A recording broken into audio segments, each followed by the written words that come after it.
Good afternoon, everybody, and welcome to this update on recent energy case law before the Court of Justice of the European Union.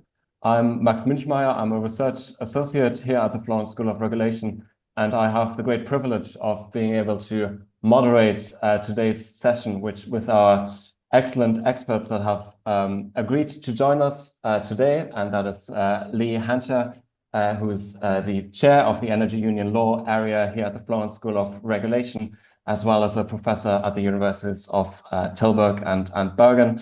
And we're also delighted to have with us Kaisa Huhta, a part-time professor at the Florence School of Regulation, as well as an associate professor at the University of Eastern Finland, where she is currently leading the ERC Intel project as principal investigator, looking into European energy law as a discipline. So thank you very much for being with us. Before we launch into today's session, just a few little housekeeping items to draw your attention to. First of all, do be aware that the entirety of the event, including the Q&A session, will be recorded and is, as we're speaking, being live streamed on YouTube. And the recording, as well as the presentation from today, will be made available on the Florence School of Regulation's website. That is the event website through which you also register. As to timing, today we will hear from Leigh first for about 30 minutes, then Kaisa for 30 minutes with the most recent and most relevant energy law cases. Then we will have a short overview of pending cases before the Court of Justice. And then in the final third of this session that we have together, we will move to answer your questions. Those questions I would invite you to submit throughout the session using the Q&A function at the bottom of your screen, which will enable us to collect questions on similar themes, etc., while the event is ongoing. But be aware that they will be, as I say, answered only in the final part of the presentation. But with that, I think that's enough from me, and I will share the slides and hand over to Leigh for the first part of this webinar. Thank you very much, Max, and welcome everybody to our event. Some of you might recall that this used to be quite a constant feature of our activities. We let it slip for maybe 18 months, so we're very happy to revive it and to pick up on some of the very important cases that have been handed down in the meantime. So I'm Leigh Hancher. I've been at the Florence School for some time, and I have been giving these overviews for a number of years. I'm very happy to be joined today by Kaisa Huhta, who joined the school also quite recently, and this is her first full overview event. So let's move now, Max, to the next slide. And you'll see we've picked out a number of cases that we want to go through today. There are obviously quite a lot more. We can't do everything, and we'll take you through these in some detail. And as Max said, we'll take questions at the end. And we also have, as tradition, I think, dictates, a list of the important pending cases. So let me turn now to the first case on the list. And this is a case which is an important case because you can see from the number of cases that were brought, the different T numbers, that there were a variety of appellants, and they comprised not just TSOs, so transmission system operators from the core regions, not every single TSO, but certainly most of them. And they were supported by their regulatory authorities, the NRAs, and also in several cases by the governments of the countries concerned, either intervening or separately. And sorry, in this case, all intervening, I should say. Some intervening in writing and some intervened at the hearing as well. What was quite interesting about this case is that it was organized, or these cases were organized as a joint sitting before the General Court. So the court didn't join the cases, but they organized a joint sitting because each of the cases involved a number of overlapping issues as well as a number of case distinct issues. So it was more convenient and practical to put all the cases together. And the hearing lasted 2 days, in fact, almost 2 days, covering then all these different cases and hearing all the parties. And with one single reporting judge who was tasked with asking all the questions. So what did the case concern?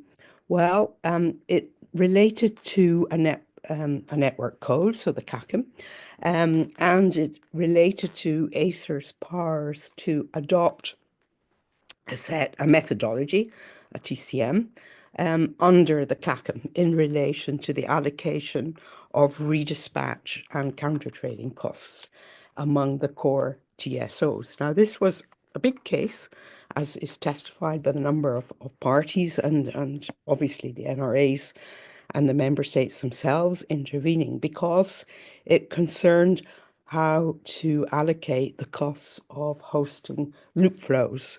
And as the market has become more integrated, loop flows are particularly problematic. And they're especially problematic in a highly meshed region, such as what we call the core region, where major TSOs then are both hosting and causing loop flows. So the costs of redispatch and counter trading have really mushroomed in the last years. And therefore, there was a lot of concern that Acer's methodology, which had been adopted as Decision 30 of 2020, would cause significant costs for some TSOs. And therefore, they were anxious not to have to bear those costs. Now, as I mentioned, each case raised a number of specific issues, but a common theme to all these cases was the interpretation of Article 16, paragraph 13 of the Electricity Regulation of 2019. And that Article 16, paragraph 13 gave some guidance as to how these costs should be calculated. So it provides, and I've given you the text, that the costs of these remedial actions, so redispatch, counter trading, should then be based on the flows resulting from transactions internal to bidding zones, which then, where congestion is identified. And the question that arose was, how do we identify those network elements which would be the basis of this calculation? Because the only guidance we get in Article 16, paragraph 13 is that it concerns congestion between two bidding zones. Now, the parties, the TSOs, mainly argued that this, sorry, can we have the next slide, please, Max? They argued against Acer's very broad interpretation of these critical network elements, sometimes referred to as connects, or critical network elements with congestion. And basically, Acer had taken an extremely broad interpretation, which covered a lot of internal network elements.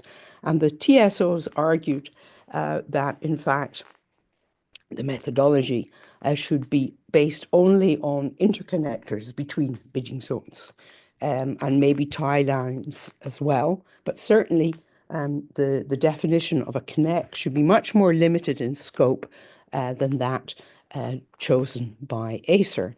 And so this was the main thrust of the challenge. The GC ruled that Article 1613 does not determine the network elements that are to be included within the scope of the methodology, but it refers to the costs, the sharing of costs incurred as a result of congestion that is to be relieved in a coordinated way in order to ensure cross-zonal trade.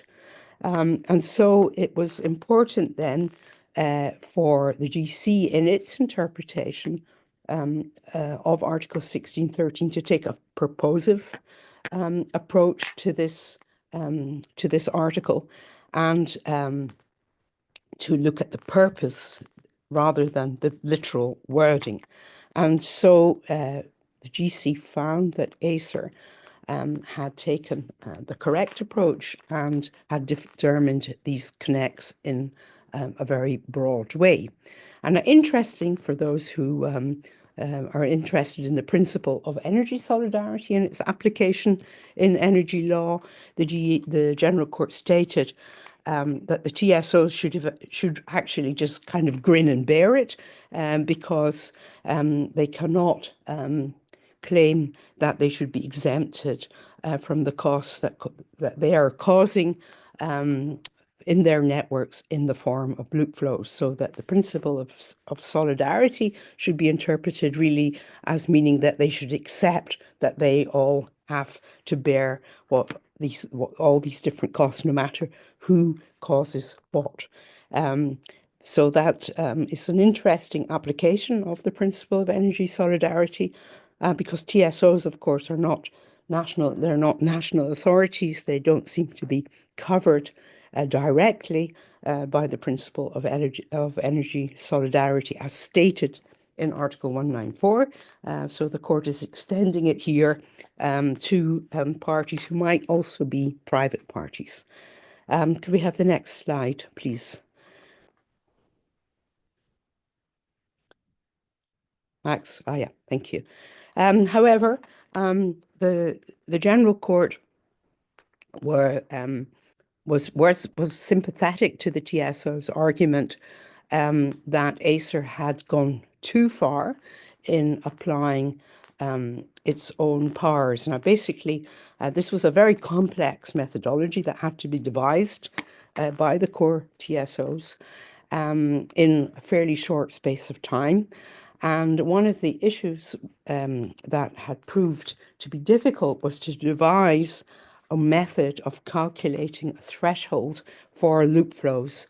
And this was necessary to determine the parts of the costs covered by the contested methodology that would be borne by the TSOs whose network accommodated the loop flows. So anything below this threshold would be for the TSO in whose network the congestion occurred. Anything above, this would then be eligible for the cost allocation procedure. Now, the TSOs had not, in fact, performed the various tests and analysis that needed to be done to produce this threshold calculation. So Acer imposed one, and this was opposed also by all the parties to these different cases.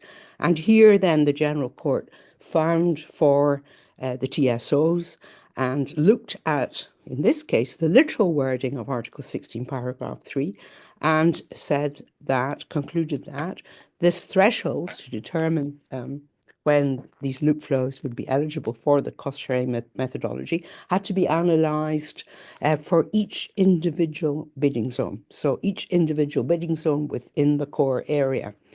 And it had to be done in a particular way. That is, it had to be as required by the Article 1613. The level of loop flows had to be determined without structural congestion. And nobody had actually performed this complicated analysis.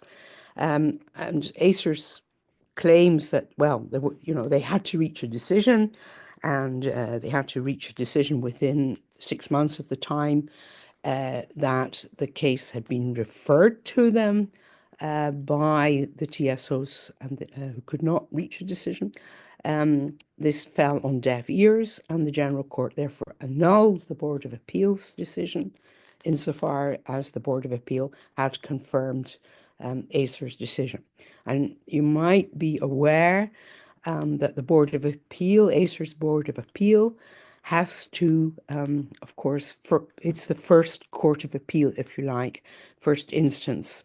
And it's only after the Board of Appeal has ruled on the Acer decision that the TSOs or the NRAs, if they can show that they have standing, can appeal to the General Court. So in this case, then, the General Court affirmed Acer's competence to interpret some parts of Article 1613 quite widely, but when it came to the literal tests required for setting this threshold, the General Court was quite strict and therefore annulled the entire decision. So the case is now back at the Board of Appeal, and the Board of Appeal then will have to reconsider its earlier decision. So we're still waiting for that outcome. So this is a very interesting case. There have been a number of cases on these TCMs, and one case is still with the Court of Justice, as we'll come back to later on in the list of pending cases. So Max, please, could we have the next slide? So this is another fascinating case concerning a pipeline, Nord Stream 2, bringing Russian, or it was designed to bring Russian gas into Germany. And maybe you are aware that that pipeline, Nord Stream 2, as well as the parallel, somewhat older pipeline, Nord Stream 1, were blown up about, I think, a year and a half ago. But they've been again in the news quite recently as the president of the USA has expressed an interest in buying those pipelines. Now, in the meantime, the Nord Stream 2 saga has preoccupied the European courts. Back in 2019, the General Court had dismissed Nord Stream 2's action to annul the gas directive of 2009 when that directive was amended to extend its scope and its application to what the directive terms as third country pipelines. So the gas directive of 2009 originally only included pipelines that interconnected between two member states.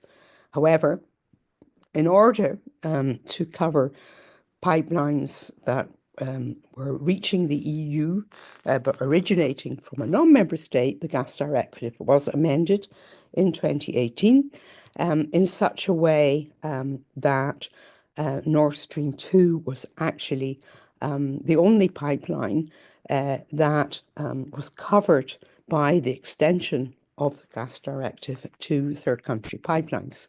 And so, given the way that directive was phrased, the terminology which distinguished between new pipelines and existing pipelines were those that had been commenced by a certain deadline just before the amended directive entered into force.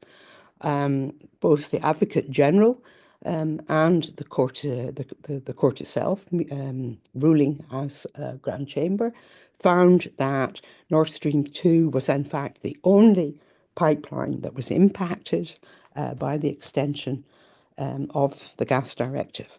And as the Advocate General famously commented, it was very clear that the impact of the extension of the gas directive had direct and individual concern to Nord Stream 2. And he said, well, pipelines are not like clementines, and this was a reference to the famous Plowman test, which is a very tough test to challenge an EU act, including directives. So you have to show direct and individual concern. That's difficult with a directive, which of course is phrased as a general measure, but not impossible.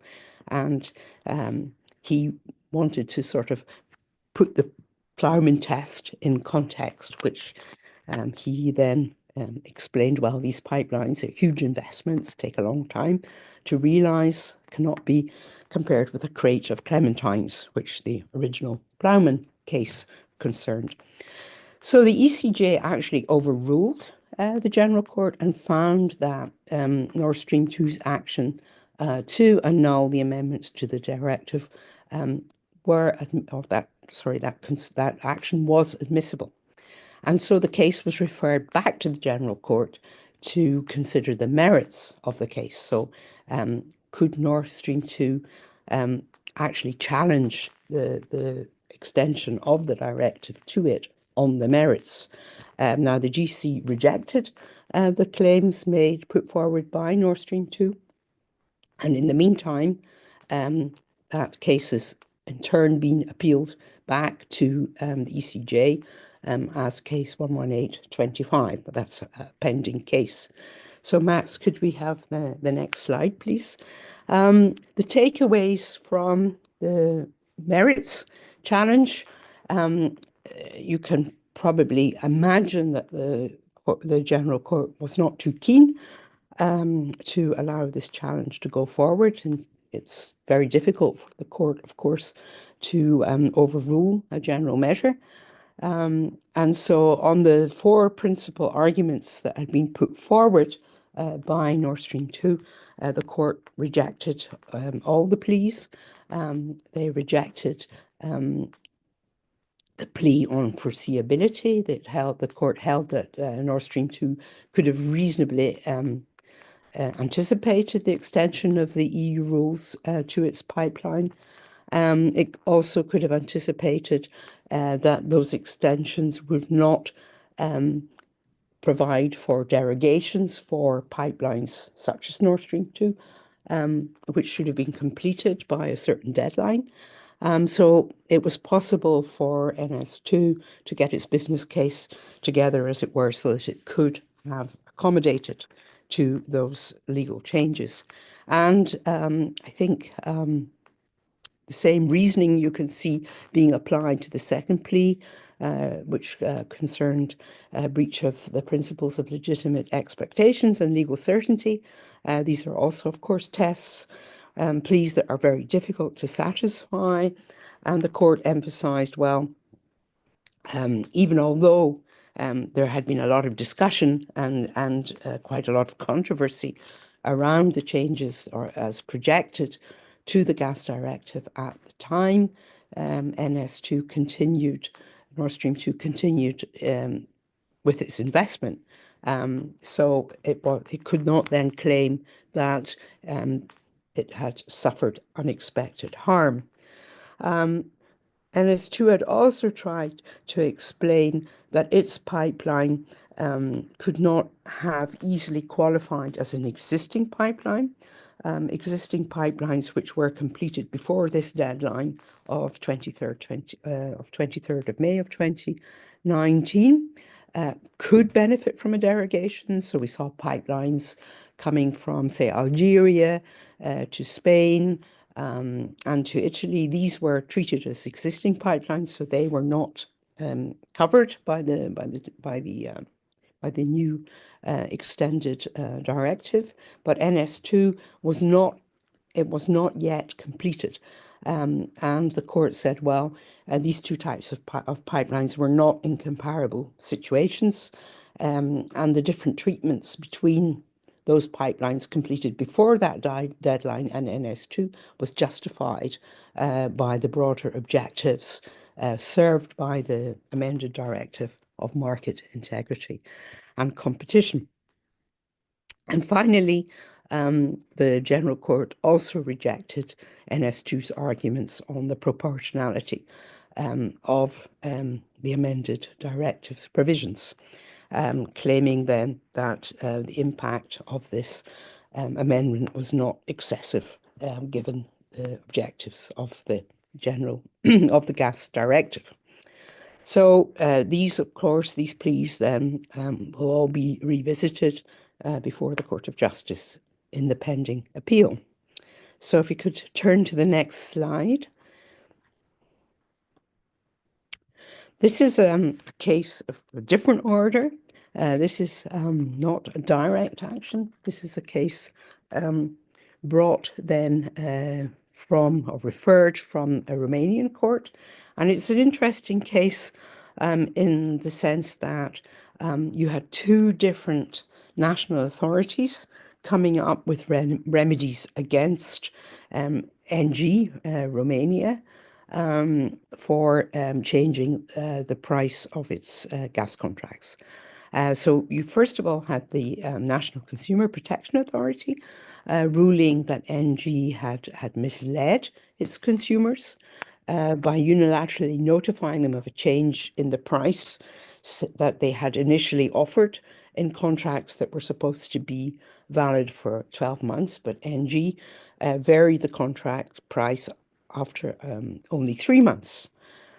The NRA then conducted an investigation, drew up a report, and it then went on to order NG to notify a number of final customers identified in that report that it would reinstate the original fixed price that it had offered in the first contract, and it would annul the amendment sent to those 12 customers.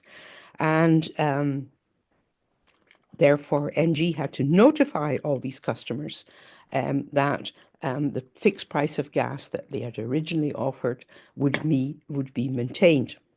And the question then before the Romanian courts, when NG challenged these rulings, is to what extent a company such as NG could be subject to parallel penalties imposed then by different provisions in different directives, in fact, one stemming from the gas directive and the other from consumer protection legislation, and to what extent that kind of double penalty would be allowed under Article 50 in the Charter of Fundamental Rights. So if we could have the next slide, please. Well, the court here found that looking at the gas directive, the NRA could impose an effective remedy, and transparency then was an important objective that the NRA had to uphold, and that Article 50 of the Charter of Fundamental Rights did not prevent the NRA from imposing then two penalties, because it was clear that these conditions that I have listed here had been met, because these were not criminal penalties. So in fact then NG was not subject to a sort of double jeopardy as it had originally tried to allege. So these two penalties could then be similarly in parallel imposed on NG. So that case, of course, will now have to be decided in the National Court, as this was a preliminary ruling. But a very interesting case, because we do see in the directives that there are often different authorities involved and coming up with different penalties for essentially similar behaviour. Okay, so I'd like now to turn to my last case, as time is running out. And this too is a very interesting case. Again, the gas sector. And this concerns commitments given by Gazprom in a competition case. This Polish competitor of Gazprom, was not happy with the commitments. The commitments were offered by Gazprom to the Commission in the context of an Article 102 case, so for abuse of a dominant position. The GC had dismissed that action, and when the case now comes before the Court of Justice, it's very interesting to see that the Advocate General, in his opinion, had held that the General Court did not err in refusing to treat the application of the principle of energy solidarity by the Commission as analogous to the imposition of positive obligations going beyond the scope of the complaints directed against Gazprom.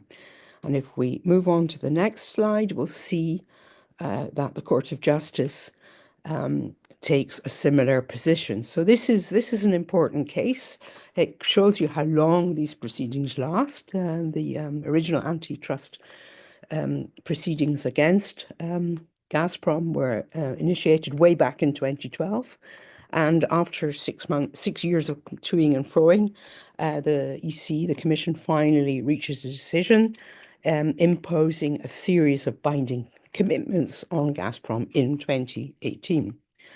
So the Court of Justice has now confirmed that the Commission is free to determine in its preliminary assessment the types of commitment decisions it wants to pursue, and it can do that through the statement of objections. And it can do this taking into account the factors resulting from the administrative procedure in its entirety, and that means that it can change the scope of its investigations, and it can challenge some of the complaints that's heard, or it can abandon some of those complaints as unfounded, or it can adjust the scope of its inquiry as it goes along. And it's not obliged to give a detailed reasoning as to how the case proceeds and why it might have pursued some objections and not others. And then, I mean, in a way, this confirms the previous case law challenging third-party challenges to commitments given by a monopolist to the Commission. But what's interesting from an energy law perspective is the court's ruling on the application of Article 194 and the principle of energy solidarity, again echoing its Advocate General, that where the Commission acts as a competition regulator, then it doesn't actually have the power to impose independent obligations going beyond those designated or designed to remedy the competition concerns. So it can only act on the basis of Article 102, and it can't take wider concerns based on the principle of energy solidarity to impose more far-reaching commitments on the party giving those commitments. So this again is an important ruling, and I think I stop here.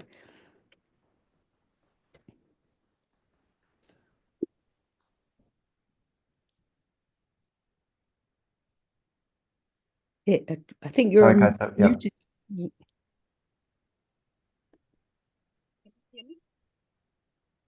It's a little bit faint, your sound. Yes, I think you're a little bit muffled.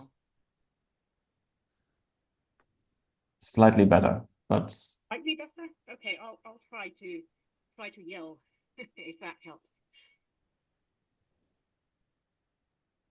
yeah, it is a little bit quiet. Yes, I'm not sure if you can change your microphone setting. Yes, I think that might be I'll try worth just taking a second. Yeah, I'll take a moment and try to figure it out. How about now? I would say slightly improved. Slightly improved? All right. Just stop me anytime if you can't hear what I'm saying. So I'll be covering the last four cases. Three of the first ones are state aid cases. really interesting ones. And the fourth one concerns the independence of national energy regulators. Perhaps a brief disclaimer here that I'm also a part-time expert member of the Finnish Market Court. And this is a case, a reference from the Finnish Market Court. So when I'm speaking about the fourth case, I'm speaking with my professor hat on and not with my judge hat on. But I'll start with the three state aid cases first. So Germany versus Infineon Technologies Dresden and others concerned the lawfulness of a measure where electricity charges for certain types of consumers were abolished and replaced by a full exemption from network charges. The measure itself was adopted in Germany by the German government, and the costs of the exemption were borne by the network operators.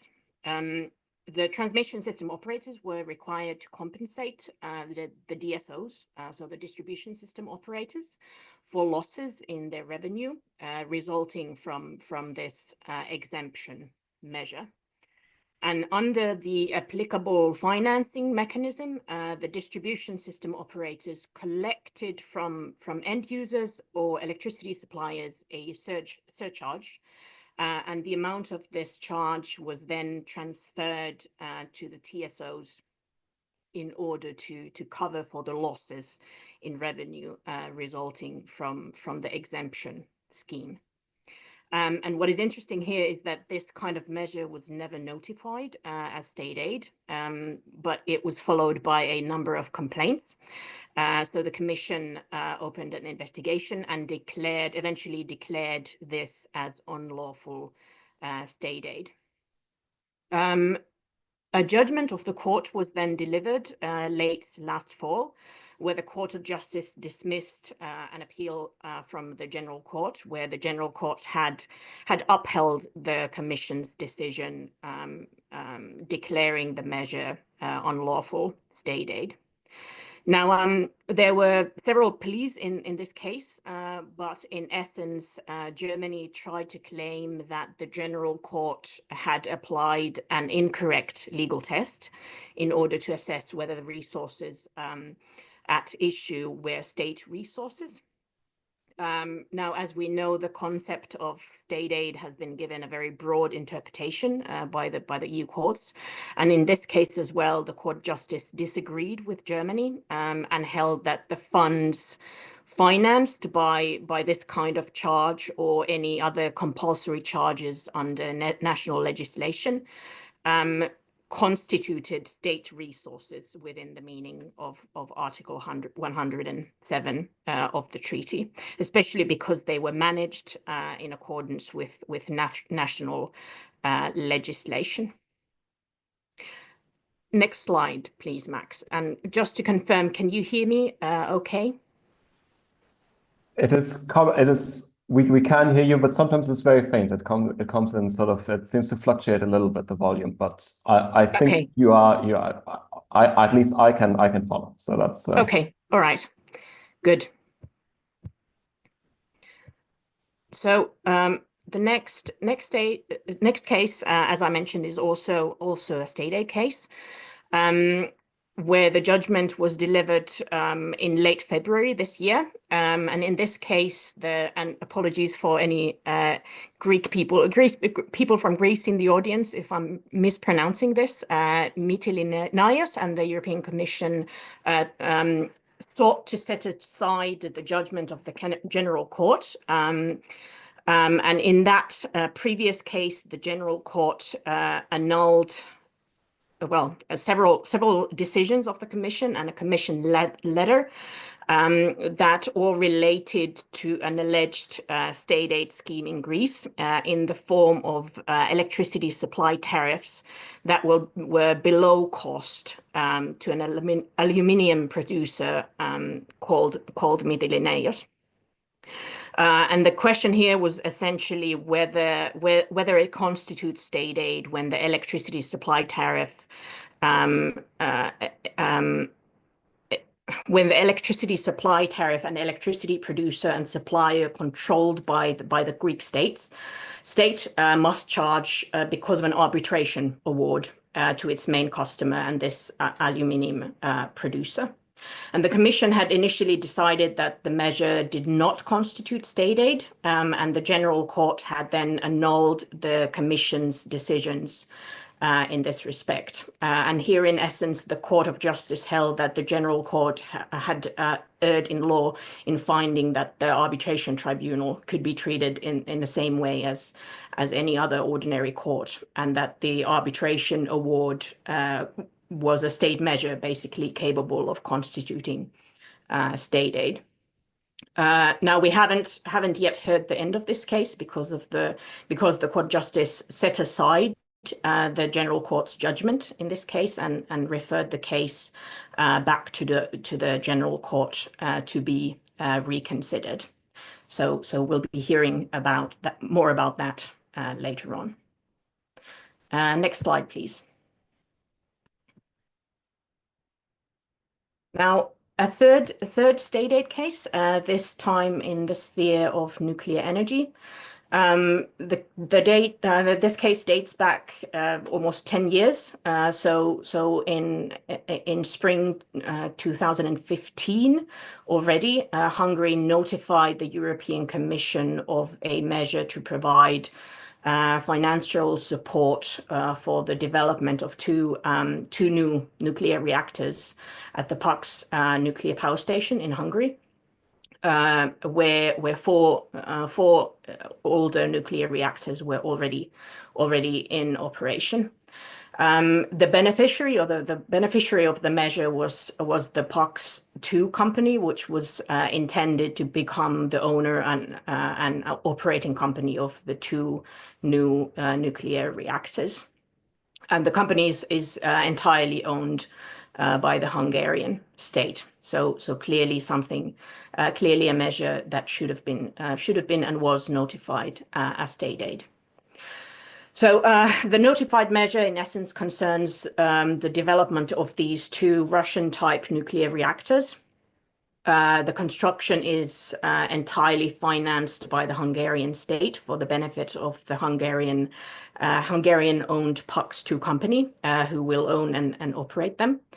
There was an intergovernmental agreement set up, and in accordance with that agreement, on the cooperation on the peaceful use of nuclear energy, which was concluded between the Russian Federation and Hungarian government. The two countries were expected to cooperate and in the maintenance and further development of these two nuclear stations. And in this intergovernmental agreement, the Russia promised to provide Hungary with a state loan to finance the development of these two new reactors with around, I think, 10 million euros. Next slide, please. So what we have now is an opinion from the Advocate General who proposes to set aside the judgment of the General Court, which upheld the Commission's decision to approve this type of state aid in Hungary for these two nuclear reactors. And according to the opinion, the Commission should have assessed whether the direct award of the construction contract to a Russian undertaking was compatible with EU law on public contracts. Now, we don't yet know where the court will land with this case, but we should find out soon enough. What I thought was really interesting is that the previous state aid cases in the nuclear energy sphere, each of them referred to member states' right to determine their own energy mixes in light of Article 194, paragraph 2. And this opinion is entirely silent on that provision, which I thought an interesting thing to happen. And we really look forward to seeing what happens with this case. Next slide, please. Then last but not least, we have a case on the independence of national regulatory authorities, like I mentioned, from Finland. So as background, the case is about the Finnish government basically changing the electricity law that is applicable to network tariffs, as well as network development. So to put it simply, what was amended was the quality level to which network operators had to develop their networks, and also the timeline and the deadlines according to which they are allowed to recover the costs of this kind of network development. And soon after this national amendment, the Finnish energy regulator amended the existing tariff methodology in the middle of the monitoring period, and updated, for example, the unit prices that were applied in calculating the rate of return for electricity for DSOs. So something that is clearly within the competence, the broad competence and the independence requirement of the national energy regulators. Several distribution system operators appealed the national energy regulators' decisions, claiming that the fact that they had revised the methodology in the middle of the monitoring period was a result of the national amendment, and that it infringed the independence requirement and had not been made autonomously, basically by the national regulator. So the question that was referred to the court by the Finnish Market Court was essentially to what extent does the internal electricity market directive allow the government of a member state to adopt legislative measures to reduce the cost of electricity transmission costs, without undermining the independence of the national regulatory authority. So basically, this was a question of how to balance the independence requirement with what the national government is allowed to regulate in their national legislations. Next slide, please. So this is a super interesting case. The court starts by defending the regulator's independence requirement. It starts by confirming the importance of the autonomy requirement set out in the EU legislative framework. The court references its earlier case law where it's made really clear that the complete independence of national regulatory authorities is a super important part of the electricity market legislation, and requires that the NRAs are truly impartial and able to make their decisions in a non-discriminatory way. And it also highlights that this separation of powers allows the NRAs to be kind of protected from political pressure and political power, and to take more longer-term decisions in the energy sector. But it also leaves member states with some wiggle room, some more freedom in terms of designing their national legislation when it comes to the cost of electricity. So despite highlighting the importance of national regulators' independence, the court interprets the EU rules in a way that does not prohibit the Finnish legislative solution under dispute in this case. So the court gives member states' governments a little bit more room for discretion in developing their national legislative frameworks than perhaps in previous case law. Interestingly, here the court references Article 194, paragraph 2, and says that based on that provision alone, member states are free to determine the conditions for exploiting their energy resources, and because of this, member states can require network operators to provide a certain level of network services in a certain way without that being limited by the independence requirement.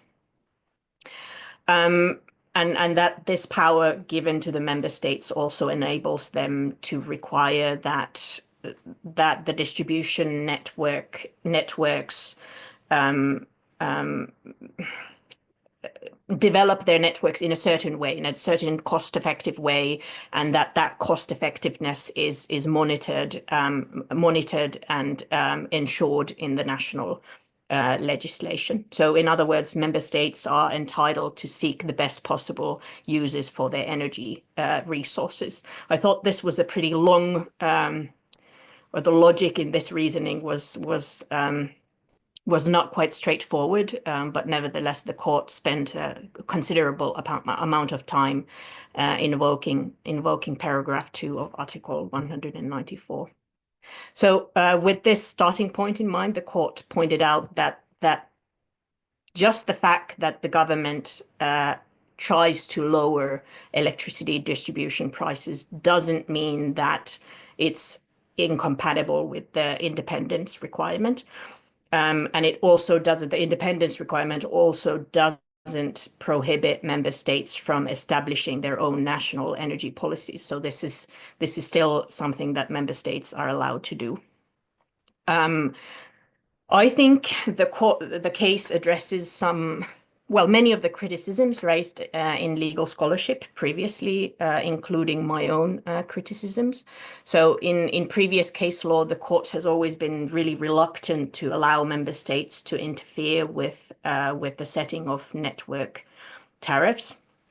And its approach has been criticized in legal scholarship for several reasons. And most pressingly, it's been pointed out that the kind of the substantive criteria for how network tariff methodology should be set are very abstract and not detailed, and they leave national regulatory authorities a lot of decision-making powers, a lot of political decision-making powers when they design the tariff methodologies. And that fact, combined with the independence requirement, has been criticized because it leaves the regulatory authorities kind of above parliamentary oversight in a very problematic way in some instances. So this case, I think, is a welcome clarification when it leaves some room for member states who wish to develop their national legislative frameworks. Maybe just to point out how this case is reflected in recent policy developments in EU energy law. If we look at the recently published Clean Industrial Deal, we notice that it promises to put forward guidance on harmonized tariff methodologies for network charges. So there is going to be some EU level guidance on this matter. So perhaps this criticism that's been brought up in legal scholarship has also been noted in the policy arenas. So there will be some legislation as well in this respect. So maybe the relevance of this case in the future might not be as big if the legislative framework is developed and harmonized on an EU level. Thanks. I think that was my last case. We can move on to the list of pending cases next. And indeed, just to thank you very much, Kaisa, to remind participants that we will proceed right to the Q&A session after the pending cases. So do keep your questions coming in the dedicated Q&A box. But Leigh, please, I think you start us off on this part. Thank you very much, Max. And yeah, so pending cases. Well, as I mentioned when I was discussing the appeals against the Acer decision on the terms and conditions and methodologies, for allocating costs of redispatching. There are a number of pending cases still before both the General Court and the Court of Justice. And an important one is the one brought by the German regulator and the parallel case brought by Germany against Acer. And this concerns, again, the identification of these critical network elements, although for the purpose of this case, the definition was considered by the German authorities not to be wide enough. The case, therefore, has gone back from it. The German authorities successfully appealed it, and then the board took a new decision, more or less reinstating its old decision, and then this has been appealed once more. So this is one of these ongoing sagas, and no doubt when the General Court rules, it could well be, although of course it's now more difficult to appeal cases beyond the General Court to the Court of Justice. You might remember we've discussed this in the past, that with the new filtering mechanism, only cases that raise novel questions of law, of European law, will now go from the General Court on to the Court of Justice. And then we have PGI Spain versus the Commission. Actually, this case has now been decided. It was decided on the 12th of March. It was a state aid case. I'll just mention very quickly. This was a case where the Commission had allowed Spain to give an exemption from a price cap control that was imposed during the energy price emergencies, and they had allowed certain large users to be exempt from price caps, and that was challenged. And this case, I think, confirms it's very difficult for a third party to force the Commission to open a full investigation of a state aid. The court upheld the Commission's decision that the state aid in this case could be justified after the preliminary investigation by the Commission. Then another case where the hearing actually was before the General Court yesterday, another of these cases that involve long-running sagas, the DEI case. Now, Kaisa mentioned one of the episodes in that saga. The case is now back before the General Court. I think it's the third time this case goes back to the General Court. This time the General Court is being asked to look at whether or not the tariffs that were granted to the company in question, the Greek aluminium question, were state aid or not. So back to the merits of this case. Pending also, and again, as Kasia mentioned, very important nuclear case, the PACH 2 case, which we've seen the AG recommending that Commission decision should be annulled. And then we have Electrabel, and there we have conclusions already from the Advocate General. This is an important case because it's, I think, one of the first cases that has reached this stage concerning the legality of price caps that were imposed on wholesale gas suppliers during the emergency period when gas prices were very high after the invasion of the Ukraine.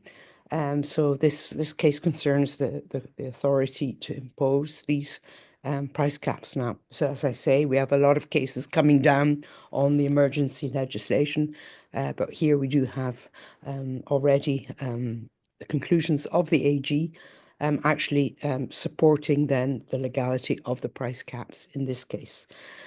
Finally, on my list, we have Lukoil Bulgaria.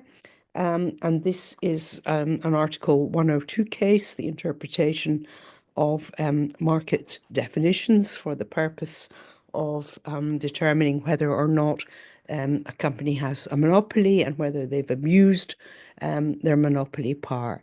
And this is a case concerning motor fuels and whether or not a price squeeze on one segment of the market could be attributed to Lukoil's market power on another market segment. So this is a fairly technical competition case. So these are all very interesting cases to watch.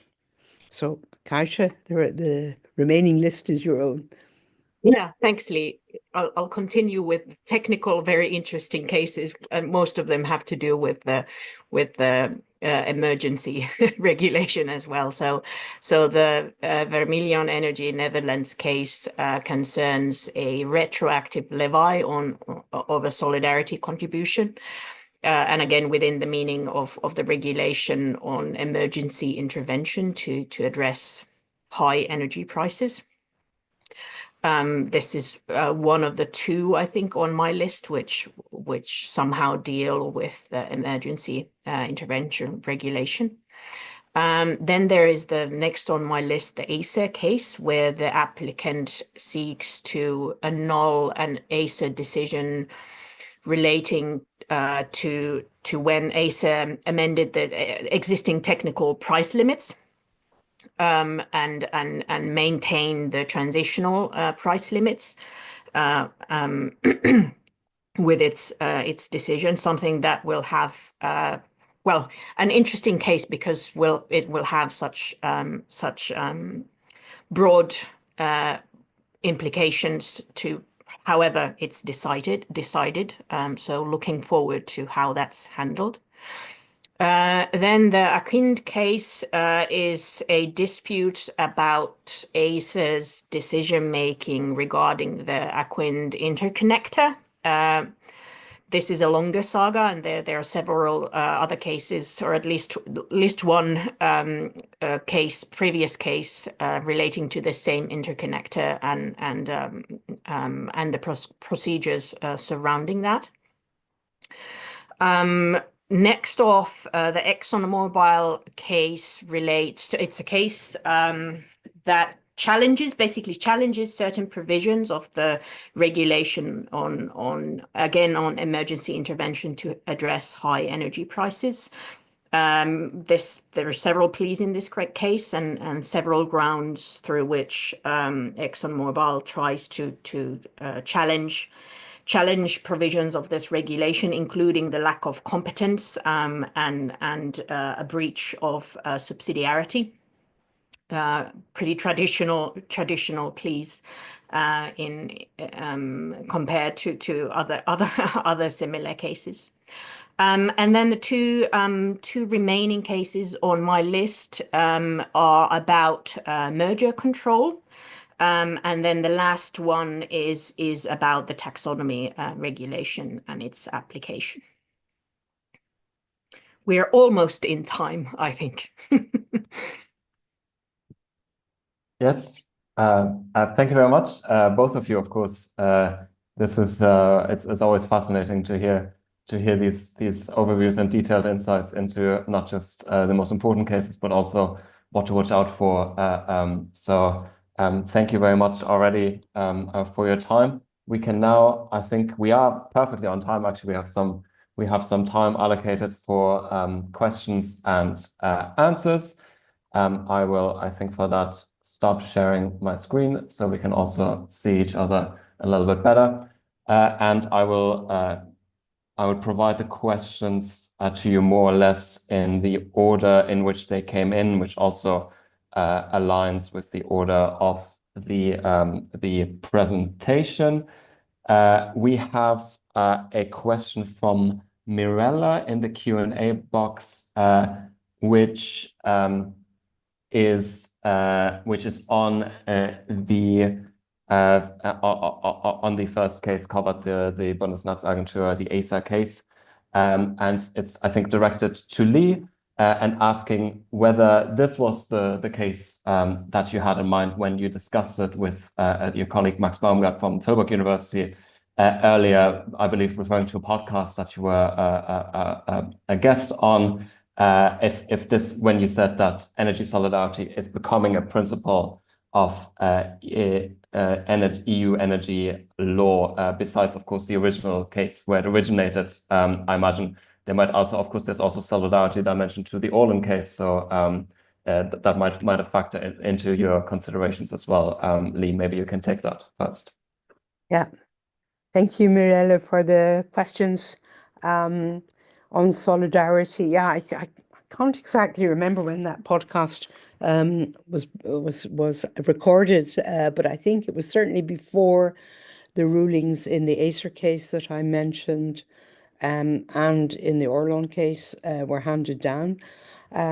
So the principal case, of course, on solidarity is the Polish case, where I think a great deal has been written on the application of the principle of solidarity to the decision of the Commission to allow that exemption for part of the Opal pipeline without consulting all the countries around that could have been affected. I think it's quite interesting to see the extension of the principle, albeit through obiter dicta in the Acer case I mentioned, where the court seems to imply that private parties could be impacted by it. Therefore, the TSOs could not complain that they'd had made certain investments to reduce the loop flows coming from their system. That solidarity required them to basically shut up and pay up. And then we see the Orlan case. I see there's another question. There was another question about that case. Yes, indeed. That was a question from Jakob and posted in the chat. And he asking here, can you explain the understanding in the Orlan judgment as to how the Commission should treat the obligation on the Article 194 TFEU if compliance with that article is required, but not a positive obligation? So what does that actually mean in practice? If you could expand on that a little bit more. Okay, so what it means, and I think probably a good thing if you're interested is actually to read Rangis's opinion as he goes into it in more depth. And we see him taking, quite a lot of regulatory cases in the energy space. So he's always quite a good AG to read in these cases. So basically, the commitments that the Commission accepted in that case dealt with the issues that it had to address under 102. So to remove the possibility of an abuse. So a commitment under 102, you offer, or the parties offer, as it were, usually to avoid a fine and to avoid really a concrete finding of abuse by the Commission. And the allegations here were, well, the Commission should have gone a lot further in the interests of solidarity and extended those commitments beyond just removing the possible effects of the alleged abuse. So if you like, a more solidarity energy policy type approach should have been taken. And that's what the court, following its AG, rejected. They said, well, the Commission does not have a duty to go further than the powers given to it under 102. So that's a very important ruling in, I think, because there's so much discussion still on the scope of this principle and how it should be used. And here the court is saying, and I believe that was a Grand Chamber ruling. The court is saying, well, it doesn't have as an extensive an interpretation as these competitors were claiming. On the theme of solidarity, I think maybe you've partly already answered it. There's a question from Nada also in the chat asking, if energy solidarity is broadening its scope to include private actors, why does the Commission, when acting as a competition regulator on Article 102, why does it not have any power to impose independent obligations beyond this? I think that is an extremely good question. I think that what the court said in the Acer case of TSOs perhaps the court maybe misinterpreted the position of the TSOs. ACER always claims that the TSOs should be seen, even if they're private bodies, as having public duties. And that's not the case usually in a 102. In a 102 case, you're looking at commercial actors. So it could well be that given this kind of the special position of TSOs, monopolies, with exclusive rights, but having to perform their tasks in the public interest, then the court could extend the principle to some extent. Whereas that's difficult with a commercial actor.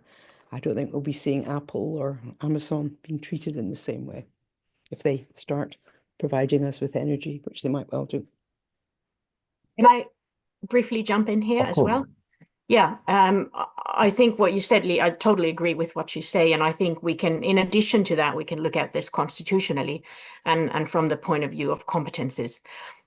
So if we look at, there have been several similar argumentations in environmental law where countries have tried to challenge directives, or member states have tried to challenge directives on the basis of the competence limitation in Article 194. And the court has argued that that competence limitation does not apply for directives which have not used that legal basis as their legal basis. And so similarly here, you could say that because solidarity is not included in this competence provision, in the competition competence provision, it can't be extended that far. Very interesting. I think also, I guess with the perspective of using solidarity also against, well, climate provision based on the climate competence or something, I suppose in the future, interesting to see how that develops. Kaisa, maybe staying with you, there's a question from Jakub in the chat on the PAC, on the opinion that you discussed, and he's asking, why did the Advocate General, in your opinion, decide that there was an inextricable link between public procurement law and the aid measure, saying it is hard or difficult to agree that these two issues are so inextricably linked that it can't be decided in a different procedure, in a separate procedure. Do you have any take on that? Well, maybe generally speaking, I think it's I think this is a deviation from an earlier line of cases where Austria has challenged state aid decisions to nuclear energy. And has been unsuccessful. Now this looks like it's going the other way. The Advocate General put forward several reasons for why this is. They took the view that the definition of the aid by the General Court, because it excluded, the definition excluded from its scope the construction of the 2 nuclear reactors, was a misinterpretation of the decision and an error in the legal characterization of facts, I think was the phrasing of it.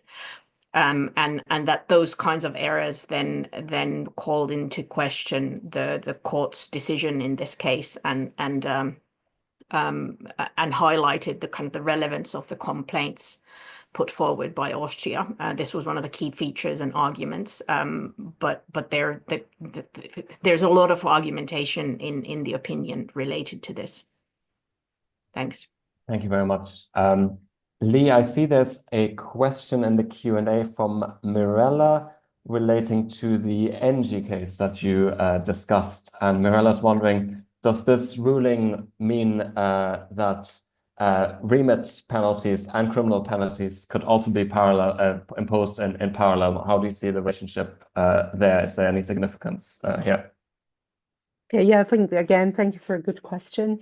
I think they could be, I think given the conditions that the court framed in NG, and we've had earlier cases, on the principle of double jeopardy from antitrust law as well, where in fact the Court of Justice has been actually criticised quite heavily for not applying normal principles of law and allowing double jeopardy to arise. So you can be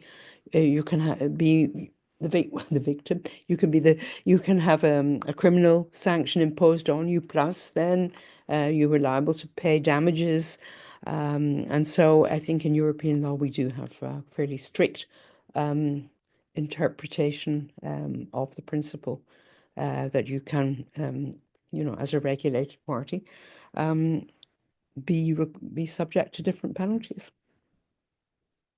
I should say strict. I mean in the sense that for the party in question, it often arises that they will be subject to double jeopardy. Very interesting. Thank you. I, at the moment, do not see any questions in the chat or in the Q&A box. Perhaps to give participants one last opportunity to post any urgent questions.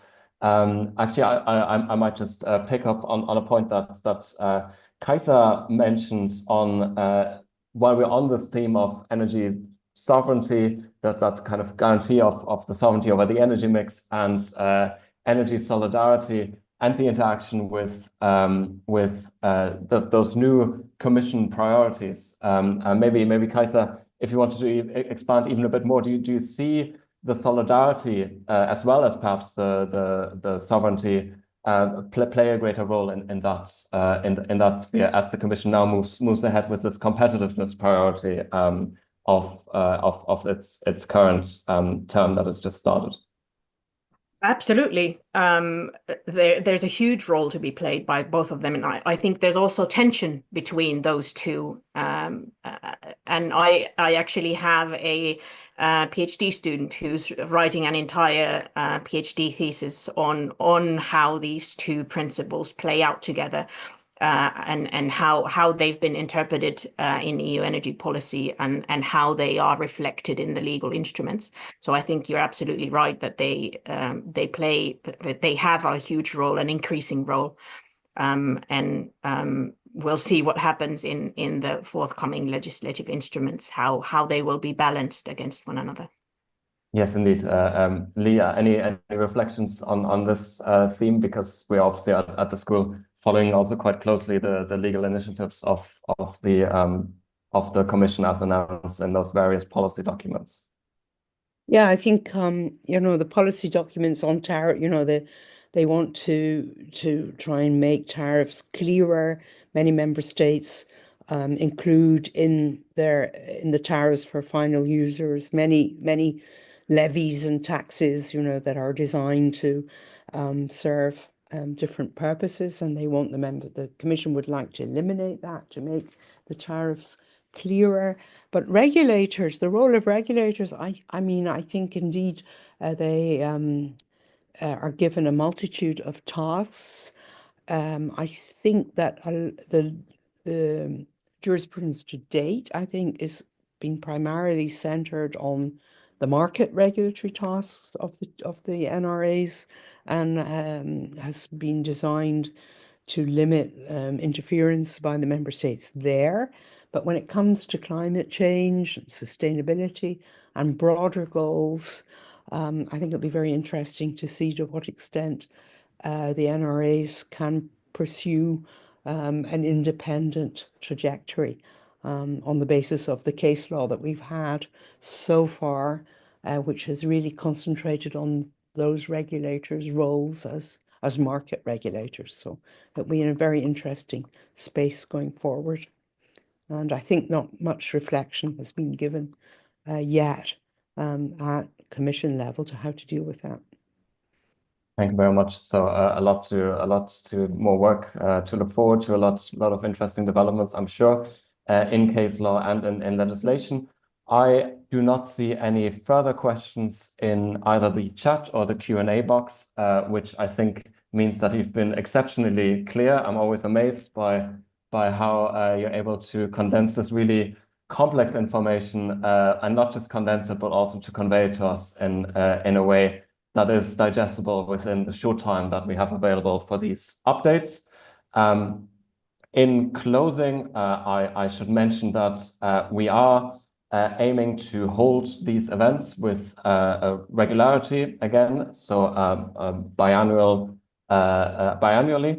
So do look out for if this was the spring edition, there will be an autumn-winter edition of the case law update, which will be announced as this event on our website. And on our website, I think, Tomiris, you can post the link to our events page. You can, in the meantime, also consult our other events that are coming up.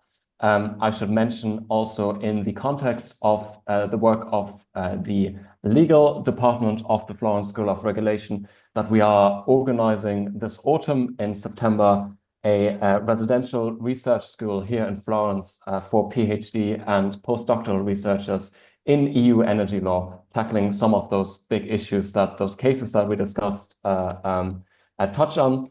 Applications are open until the 1st of June. So if you are interested or you know somebody that might be interested, do have a look at that link that Tomiris just circulated along with the link to our website